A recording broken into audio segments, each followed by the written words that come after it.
നമസ്കാരം. നിങ്ങളുടെ ജീവിതത്തിലെ നിങ്ങളെടുത്ത ഏറ്റവും വലിയ തെറ്റായ തീരുമാനം ഏതാണെന്ന് ഓർത്ത് നോക്കിക്കേ. അത് ചിലപ്പോൾ ഒരു റിലേഷൻഷിപ്പ് ആയിരിക്കാം, ഒരു ബിസിനസ് ഡീലായിരിക്കാം, ഒരാളെ വിശ്വസിച്ചതായിരിക്കാം, ചെയ്യേണ്ട കാര്യം ചെയ്യാതെ പോയതായിരിക്കാം. പക്ഷേ എനിക്ക് നിങ്ങളോടൊരു ചോദ്യം ചോദിക്കാനുണ്ട്. ആ തീരുമാനം ശരിക്കും നിങ്ങളെടുത്തതാണോ? അതോ നിങ്ങളുടെ ബ്രെയിൻ നിങ്ങളെ കൊണ്ടെടുപ്പിച്ചതാണോ?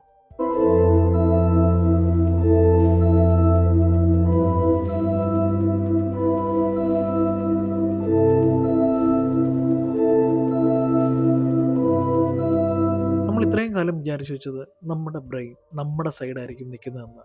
പക്ഷെ ഒരു പ്രശ്നമുണ്ട്. നമ്മുടെ ബ്രെയിൻ്റെ ഏറ്റവും വലിയ ലക്ഷ്യം നമ്മളെ സക്സസ്ഫുൾ ആക്കുക എന്നുള്ളതല്ല, നമ്മളെ ഹാപ്പി ആക്കുക എന്നുള്ളതുമല്ല, മറിച്ച് നമ്മളെ സേഫ് ആക്കുക എന്നുള്ളതാണ്. അതുകൊണ്ട് തന്നെ ചില സമയത്ത് നമ്മളെ പ്രൊട്ടക്റ്റ് ചെയ്യാൻ വേണ്ടി നമ്മുടെ ബ്രെയിൻ നമ്മുടെ റിയാലിറ്റിയെ മാറ്റി കാണിക്കും, നമ്മളത് വിശ്വസിക്കും. അതുകൊണ്ട് തന്നെ ഇത് ഞാൻ പറയാൻ പോകുന്നത് ഇതുപോലെ നമ്മുടെ ബ്രെയിൻ കളിക്കുന്ന 7 ട്രിക്കുകളാണ്. ഇത് നിങ്ങൾ മനസ്സിലാക്കിയാൽ ഒരുപക്ഷെ നമ്മൾ ഇത്രയും നാളും ജീവിച്ച ജീവിതം ആരാണ് നമ്മളിലേക്ക് എത്തിച്ചതെന്ന് മനസ്സിലാക്കാൻ പറ്റും. ഇത് മനസ്സിലാക്കിയാൽ നമ്മുടെ തോട്ട്സിനെയും ഡിസിഷൻസിനെയും എല്ലാം നമ്മൾ വേറൊരു പെർസ്പെക്റ്റീവിൽ കാണാൻ പഠിക്കും. നമ്മൾ ഈ ലോകത്ത് കാണുന്നതെല്ലാം സത്യങ്ങളല്ല, നമ്മളുടെ ബ്രെയിൻ ഇൻറ്റർപ്രറ്റ് ചെയ്തേക്കുന്ന റിയാലിറ്റി മാത്രമാണ്. ഫോർ എക്സാമ്പിൾ, നിങ്ങൾ ഇപ്പോൾ നിങ്ങളുടെ പ്രിയപ്പെട്ട ഒരാൾക്ക് ഒരു മെസ്സേജ് അയച്ചു വാട്സപ്പിൽ. നിങ്ങൾ മെസ്സേജ് അയച്ചു, മെസ്സേജ് അയാൾ കണ്ടു, പക്ഷെ റിപ്ലൈ ഒന്നുമില്ല. റിപ്ലൈ തരാതിരിക്കുമ്പോൾ ആക്ച്വലി എന്തൊക്കെയാണ് നിങ്ങളുടെ ഉള്ളിൽ വരുന്നത്? അയാൾ എന്താ എനിക്ക് മെസ്സേജിന് റിപ്ലൈ തരാത്തത്? എന്നെ അവോയ്ഡ് ചെയ്തതാണോ? എന്നോട് ദേഷ്യമാണോ? എന്നെ റെസ്പെക്റ്റ് ചെയ്യുന്നില്ലേ? പക്ഷേ യാഥാർത്ഥ്യം എന്താ നമുക്കറിയത്തില്ല. ഒരുപക്ഷെ അയാൾ ബിസി ആയിരിക്കാം, അതല്ലെങ്കിൽ റിപ്ലൈ ചെയ്യാൻ മറന്നുപോയതായിരിക്കാം, അതല്ലെങ്കിൽ അയാൾ എന്തെങ്കിലും ഒരു പ്രത്യേക സിറ്റുവേഷനിൽ ബിസി അല്ലെങ്കിൽ പെട്ടിരിക്കുമായിരിക്കാം. അത് കഴിയുമ്പോൾ റിപ്ലൈ ചെയ്യാമല്ലോ എന്ന് വിചാരിച്ചതുമാകാം. പക്ഷെ റിയാലിറ്റി എന്ന് പറയുന്ന ഒന്ന് മാത്രമേ ഉള്ളൂ. എന്ത്? നിങ്ങളുടെ മെസ്സേജിന് റിപ്ലൈ കിട്ടിയില്ല. അവിടെ നിങ്ങൾ നോക്കിക്കേ, ആ ഒരൊറ്റ സിനാരിയോയിൽ തന്നെ നമ്മുടെ ബ്രെയിൻ നമ്മുടെ ഉള്ളിൽ എന്തൊക്കെ സ്റ്റോറിയാണ് കുക്കപ്പ് ചെയ്ത് തന്നേക്കുന്നത്. ആ അത്രയും സ്റ്റോറീസിൽ നിന്ന് നമുക്കുണ്ടായേക്കുന്ന ഇമോഷൻ എന്താണ്? സഫറിങ്. നമ്മുടെ ജീവിതത്തിൽ ഉണ്ടാകുന്ന പല സിറ്റുവേഷൻസിൻ്റെയും ദുഃഖം അല്ലെങ്കിൽ അതിൻ്റെ ഇമോഷൻ ഉണ്ടാകുന്നത് യഥാർത്ഥത്തിൽ ആ സംഭവത്തിൽ നിന്നല്ല, ആ സംഭവത്തിന് നമ്മൾ കൊടുക്കുന്ന മീനിങ്ങിലൂടെയാണ്. മീനിങ് തെറ്റാകാം, തെറ്റിയാൽ സഫറിങ് ആരനുഭവിക്കും? നമ്മൾ അനുഭവിക്കും. അതുകൊണ്ട് തന്നെ അടുത്ത തവണ ഇതേപോലൊരു സാഹചര്യം വന്നാൽ നിങ്ങൾ ആദ്യം ചിന്തിക്കേണ്ടത് ഇത് ഫാക്റ്റാണോ അതോ മനസ്സുണ്ടാക്കിയ ഒരു കളിയാണോ? ആലോചിച്ച് നോക്ക്. ഇനി മനസ്സിൻ്റെ രണ്ടാമത്തെ ട്രിക്ക്, നമ്മൾ വിശ്വസിക്കുന്ന കാര്യം ശരിയാണെന്ന് കാണിക്കുന്ന രീതിയിലുള്ള സിറ്റുവേഷൻസും എവിഡൻസും മാത്രമാണ് നമ്മുടെ ബ്രെയിൻ എപ്പോഴും നമ്മൾ കാണിച്ചു തരുന്നത്. ഇതിനെ വിളിക്കുന്ന പേരാണ് കൺഫർമേഷൻ ബയാസ്. നിങ്ങൾക്കൊരാളെ ഇഷ്ടമല്ലെന്ന് കരുതുക. അയാൾ ചിലപ്പോൾ 10 നല്ല കാര്യങ്ങൾ ചെയ്തിട്ടുണ്ടാവും, പക്ഷേ എന്നാലും അയാളിൽ നിന്നുള്ള ഒരു മിസ്റ്റേക്കാണ് നിങ്ങൾ ഫോക്കസ് ചെയ്തിട്ടുള്ളൂ. ആ മിസ്റ്റേക്ക് മാത്രം ഫോക്കസ് ചെയ്ത് നിങ്ങൾ കുറ്റപ്പെടുത്തുകയും ചെയ്യും. ശരിയല്ലേ? ഇപ്പോൾ തന്നെ നിങ്ങൾ പറയും, ഞാൻ അന്നേ പറഞ്ഞില്ലേ അവൻ ശരിയല്ലെന്ന്, അവൻ പ്രശ്നക്കാരനാണെന്ന്. അതുപോലെ നമ്മൾ പറയുന്ന കാര്യമാണ്, എനിക്ക് പണം ഉണ്ടാക്കാൻ കഴിയില്ല എന്ന് ഉള്ളിൽ വിശ്വസിക്കുന്ന ഒരു വ്യക്തി, അയാളുടെ മുന്നിൽ എത്ര സിറ്റുവേഷൻസ് ഉണ്ടെങ്കിലും, പണം ഉണ്ടാക്കാനുള്ള സിറ്റുവേഷൻസ് വന്നാലും അയാൾക്കത് കാണാൻ കഴിയില്ല. കാരണം അയാളുടെ ബിലീഫ് സിസ്റ്റം എന്താണ്? എനിക്ക് പണം ഉണ്ടാക്കാൻ കഴിയില്ല, ഞാനൊരു സാധാരണക്കാരനാണ്, ഞാൻ വിചാരിച്ചാൽ കൂട്ടിയേ കൂട്ടില്ല എന്ന് ചിന്തിക്കുന്ന വ്യക്തിക്ക് അയാളുടെ മുന്നിൽ അത്തരത്തിലൊരു സാഹചര്യം വന്നാലും അയാൾക്ക് നോട്ടീസ് ചെയ്യാൻ പറ്റില്ല. പക്ഷെ നേരെ മറിച്ച് വേറൊരു വ്യക്തി, പണത്തെക്കുറിച്ച് പോസിറ്റീവായിട്ട് ചിന്തിക്കുന്ന ഒരു വ്യക്തി, ഞാൻ എന്ത് വിചാരിച്ചാലും സക്സസ് ആവും എന്ന് വിചാരിക്കുന്ന വ്യക്തിയോ, അയാൾ അവിടെ എല്ലാം പോസിബിലിറ്റീസ് കാണും, സാധ്യതകൾ കാണും. അപ്പോൾ ഇവിടെ എന്താ സംഭവിക്കുന്നത്? അവനവൻ്റെ വിശ്വാസം ശരിയാണെന്ന് തെളിയിക്കുന്ന രീതിയിലുള്ളത് ബ്രെയിൻ ക്രിയേറ്റ് ചെയ്ത് മുന്നിൽ കൊണ്ടുവന്ന് തരും. യെസ്, നമ്മുടെ ബ്രെയിൻ ഒരു കമ്പ്യൂട്ടർ തന്നെയാണ്. ഉള്ളിൽ എന്താണോ അത് മാത്രം വെളിയിൽ വരുന്ന, അല്ലെങ്കിൽ വെളിയിലേക്ക് പ്രൊജക്റ്റ് ചെയ്യുന്ന കമ്പ്യൂട്ടർ. അപ്പോൾ എന്തെങ്കിലും ഒരു കാര്യത്തിലേക്ക് ഇറങ്ങിത്തിരിക്കാൻ വേണ്ടിയിട്ട് നിങ്ങളവിടെ ആക്ഷൻസ് മാത്രം എടുത്തിട്ട് കാര്യമൊന്നുമില്ല. ഒരു ഫേക്ക് ശുഭാപ്തി വിശ്വാസം കൊണ്ട് മാത്രം കാര്യമില്ല. നിങ്ങളുടെ മെൻറ്റാലിറ്റി എന്താണോ ആ മെൻറ്റാലിറ്റി ശരിവെക്കുന്ന റിയാലിറ്റിയെ നിങ്ങൾ എക്സ്പീരിയൻസ് ചെയ്യുകയുള്ളൂ. ഇത് ഏറ്റവും വലിയ ഗെയിമാണ്.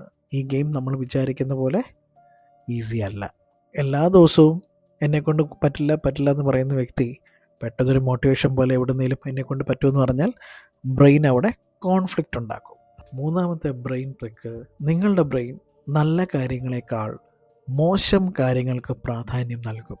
ഫോർ എക്സാമ്പിൾ, നിങ്ങളെ 10 പേര് ഒരു കാര്യത്തിന് അനുമോദിച്ചു, പക്ഷെ ഒരാൾ മാത്രം നിങ്ങളെ വിമർശിച്ചു. നിങ്ങൾ രാത്രി കിടക്കാൻ പോകുമ്പോൾ ആരെക്കുറിച്ച് ആലോചിക്കുന്നത്? ഈ 10 പേരെക്കുറിച്ചാണോ അതോ വിമർശിച്ച ആ വ്യക്തിയെക്കുറിച്ചാണോ? അറിയാമല്ലോ ആരെക്കുറിച്ചായിരിക്കും ആലോചിക്കുന്നതെന്ന്. ഇതിന് കാരണം ഉണ്ടാവില്ലേ? കാരണം നമുക്കിപ്പോൾ നല്ലത് വന്നിട്ട് നമ്മുടെ ശ്രദ്ധ നെഗറ്റീവിലോട്ട് പോയി. റീസൺ ഉണ്ടാവില്ലേ? അതിന് കാരണം നമ്മളുടെ ഇപ്പോഴത്തെ ലൈഫ് സ്റ്റൈലോ തോട്ട്സോ ഒന്നുമല്ല. ജനറ്റിക്കലി നമ്മുടെ ബ്രെയിൻ, പൂർവികർ, നമ്മുടെ ഒരു ജീൻ എല്ലാം സർവൈവൽ ഡിറ്റക്റ്റ് ചെയ്യാൻ കേപ്പബിലിറ്റി ഉള്ള വ്യക്തികളാണ്. അല്ലെങ്കിൽ അത്തരത്തിലാണ് നമ്മുടെ ബ്രെയിനിനെ യുഗയുഗാന്തരങ്ങളായിട്ട് അറിഞ്ഞോ അറിയാതെ ട്രെയിൻ ചെയ്യിപ്പിച്ചത്. സോ അതുകൊണ്ട് more than positive it always focus on negatives. So പണ്ട് കാലത്ത് ഒരു നല്ല പൂവ് കണ്ടില്ലെങ്കിൽ പോലും ഒരു ആക്രമിക്കുന്ന ആനിമലിനെ കണ്ടില്ലെങ്കിൽ ആയിരിക്കും പ്രയോറിറ്റി കൂടുതൽ പോകുന്നത്. സോ ആ ഒരു ഇൻസ്റ്റിങ്ക്റ്റ് ഇപ്പോഴും നമ്മളിലുണ്ട്. അതുകൊണ്ടാണ് മോർ ദാൻ പോസിറ്റീവ് നമ്മൾ നെഗറ്റീവ്സിലേക്ക് മാത്രം ഫോക്കസ് ചെയ്യുന്നതിൻ്റെ കാരണം. 4ാമത്തെ ട്രിക്ക്, നിങ്ങളുടെ ബ്രെയിനിന് പരിചയമില്ലാത്ത സക്സസ്സിനേക്കാൾ പരിചയമുള്ള ഫെയിലിയറിലേക്ക് പോകാനാണ് താല്പര്യം കൂടുതൽ. ഇതുകൊണ്ടാണ് പലരും കംഫർട്ട് സോണിൽ മാത്രം നിലനിന്ന് പോകാൻ കാരണം. ഒരു വ്യക്തിക്കൊരു ടോക്സിക് സിറ്റുവേഷൻ ഇഷ്ടമല്ല, പക്ഷേ അതിൽ നിന്നും പുറത്തിറങ്ങാനുള്ള ഭയം. ഒരാൾക്കൊരു ജോലിക്ക് പോകാൻ താല്പര്യമില്ല, പക്ഷെ പുതിയ ജോലിക്ക് പോകാനുള്ള ഭയവും പേടി. ഒരു ബിസിനസ് ഐഡിയ ഉണ്ട്, പക്ഷെ തുടങ്ങാൻ പേടിയാണ്. ബ്രെയിൻ ചോദിക്കുന്നത് ഇത് നല്ലതാണോ, ഇത് ഫെമിലിയർ ആണോ എന്നൊക്കെ ആയിരിക്കും. ഇപ്പോൾ ഫെമിലിയർ അല്ലെങ്കിൽ ഇത് ചെയ്താൽ ശരിയാകുമോ എന്ന് നിങ്ങളോട് അങ്ങോട്ട് ചോദിക്കും. നിങ്ങളത് കേൾക്കേണ്ട താമസം. ശരിയാ, ഞാൻ ചെയ്താൽ സക്സസ് ആവില്ല, എന്നാൽ പിന്നെ വിട്ടേക്കാം. കാര്യങ്ങൾ പോയി. നിങ്ങളുടെ ബ്രെയിൻ നിങ്ങളെ ഓരോ മൊമെൻറ്റും ചതിച്ചുകൊണ്ടിരിക്കുകയാണ്. അതുകൊണ്ടാണ് പലപ്പോഴും ഞങ്ങളെപ്പോലുള്ളൊരു വീഡിയോ ചെയ്യുമ്പോൾ, ഞങ്ങൾ പോസിറ്റീവായുള്ള കാര്യങ്ങൾ പറയുമ്പോൾ അതിനെ എപ്പോഴും വിമർശിക്കാനുള്ളൊരു താല്പര്യം നിങ്ങൾക്ക് തോന്നുന്നു. ഇപ്പോൾ ഞാൻ തന്നെ പല വീഡിയോസും റീസെൻ്റ് ഇട്ടപ്പോഴത്തേക്കും അതിൻ്റെ താഴെയൊക്കെ വന്ന് പറഞ്ഞു തേങ്ങ, മാങ്ങ, ചക്ക എന്നൊക്കെ. ബിക്കോസ് ഞാൻ പറഞ്ഞല്ലോ അവിടെയൊക്കെ സംഭവിക്കുന്നത് ഇതാണ്. സോ ആലോചിച്ച് നോക്കുക, നമ്മളെപ്പോലുള്ളവർ ഇത് ലൈഫിൽ എക്സ്പീരിയൻസ് ചെയ്ത് സക്സസ് ആയി വന്നിട്ടാണ് സംസാരിക്കുന്നത്. പക്ഷേ അത് കേൾക്കുന്ന നിങ്ങൾക്കത് വിശ്വാസമാകാത്തത് നിങ്ങളുടെ ബ്രെയിൻ ഞാനിപ്പോൾ ഈ പറഞ്ഞേക്കുന്ന രീതിയിലാണ് നിങ്ങളോട് കമ്മ്യൂണിക്കേറ്റ് ചെയ്യുന്നത്. അതിന് അർത്ഥം ആര് മുന്നോട്ട് പോകും, ആര് പുറകോട്ട് പോകും, നിങ്ങൾ തന്നെ ആലോചിക്കുക. നിങ്ങൾക്കൊരു കാര്യത്തെക്കുറിച്ച് ഭയം തോന്നുന്നു എന്ന് പറഞ്ഞുകൊണ്ട് നിങ്ങൾ തെറ്റിലേക്ക് പോകും, അല്ലെങ്കിൽ നിങ്ങൾ ചെയ്യുന്ന ആക്ഷൻ തെറ്റാകും എന്നില്ല. ഒരുപക്ഷെ നിങ്ങളുടെ പാറ്റേൺ അടക്കം മാറിപ്പോകും. ഒരു തോട്ടിനെ നിങ്ങൾ വീണ്ടും വീണ്ടും ചിന്തിച്ചാൽ ബ്രെയിൻ ചിന്തിക്കുന്നത് ശരിയാണ്. ഫോർ എക്സാമ്പിൾ, എനിക്ക് കോൺഫിഡൻസ് ഇല്ല, എന്നെ കാണാൻ കൊള്ളത്തില്ല, എനിക്ക് പണമില്ല, എനിക്ക് കഴിവില്ല. നിങ്ങളിത് ആവർത്തിച്ച് നിങ്ങളുള്ളിൽ പദ്യപാരായണം പോലെ പറയുന്നുണ്ട്, ചിന്തിക്കുന്നുണ്ട്, നിങ്ങൾ സാധാരണ കോമഡി ആയിട്ട് ആൾക്കാരോട് കമ്മ്യൂണിക്കേറ്റ് ചെയ്യുന്നുണ്ട്, പറയുന്നുണ്ടെങ്കിൽ നിങ്ങളുടെ ബ്രെയിനിന് നിങ്ങൾ ഈ കൊടുക്കുന്ന കമാൻഡാണ് കറക്റ്റ്. അതിൻ്റെ ഓപ്പോസിറ്റിലേക്ക് കൊണ്ടുപോകാൻ അതിനുള്ള സാഹചര്യം വന്നാലും ബ്രെയിൻ സമ്മതിക്കില്ല. 5ാമത്തെ ട്രിക്ക്, നിങ്ങളുടെ ബ്രെയിൻ പലപ്പോഴും ഫ്യൂച്ചർ പ്രഡിക്റ്റ് ചെയ്യാൻ ശ്രമിക്കും. ഈ ഫ്യൂച്ചർ പ്രഡിക്റ്റ് ചെയ്യാൻ ശ്രമിക്കുന്നത് പലപ്പോഴും പാസ്റ്റ് എക്സ്പീരിയൻസ് വെച്ചിട്ടായിരിക്കും, അതല്ലെങ്കിൽ പാസ്റ്റ് ഡേറ്റ വെച്ചിട്ടായിരിക്കും. എവിടെ നിന്നുള്ളത്? സൊസൈറ്റിയിൽ നിന്ന് കിട്ടുന്ന ഡേറ്റകൾ അനുസരിച്ചിട്ടായിരിക്കും. ഫോർ എക്സാമ്പിൾ, ഇപ്പോൾ നിങ്ങളുടെ ഒരു ബന്ധം ഫെയിലായി, ഉടനെ ബ്രെയിൻ പറയും ഇത് പോയി, ഇനിയിപ്പോൾ ഞാൻ ആരെ പ്രേമിച്ചാലും അല്ലെ എനിക്കിതേ വരാൻ പോകുന്നുള്ളൂ എന്ന് നിങ്ങൾ പറയുകയാണെങ്കിൽ നിങ്ങൾക്കതേ പറ്റുള്ളൂ.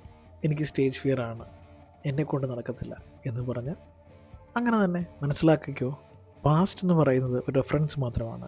ഫ്യൂച്ചറിനെ മാറ്റാൻ സാധിക്കും, പക്ഷേ ഫ്യൂച്ചറിനെ മാറ്റാൻ സാധിക്കുന്ന തലത്തിലേക്ക് നമ്മൾ എലിവേറ്റഡ് ആയെങ്കിലേ അത് സാധിക്കത്തുള്ളൂ. അടുത്ത ട്രിക്ക്, ബ്രെയിൻ നിങ്ങളെ കൺവിൻസ് ചെയ്യിക്കും. എങ്ങനെയാണെന്നറിയാമോ? ഞാൻ ഇങ്ങനെയാണ്, എൻ്റെ ക്യാരക്ടർ ഇങ്ങനെയാണ്, എനിക്ക് മാറാൻ കഴിയില്ല, എൻ്റെ സ്വഭാവം ഇത്തരത്തിലാണ് രൂപപ്പെട്ടത്, എനിക്കിത്രയും പ്രായമായി, ഇനി എപ്പോൾ മാറാനാ? പക്ഷെ നിങ്ങൾ മനസ്സിലാക്കേണ്ടത്, if you are not completely satisfied in your life today, അതല്ല നിങ്ങളുടെ ഫൈനൽ വെർഷൻ. ഞാൻ പറഞ്ഞല്ലോ, നിങ്ങളുടെ എക്സ്റ്റേണൽ സിറ്റുവേഷൻസ് നിങ്ങൾ ഹാപ്പി ആക്കുന്നുണ്ടെങ്കിൽ ഇറ്റ്സ് ഫൈൻ. പക്ഷേ ഹാപ്പി ആക്കുന്നില്ല എങ്കിൽ മനസ്സിലാക്കിക്കോളൂ, അതല്ല നിങ്ങളുടെ ഫൈനൽ വാല്യൂ ഓർ ഡെസ്റ്റിനേഷൻ.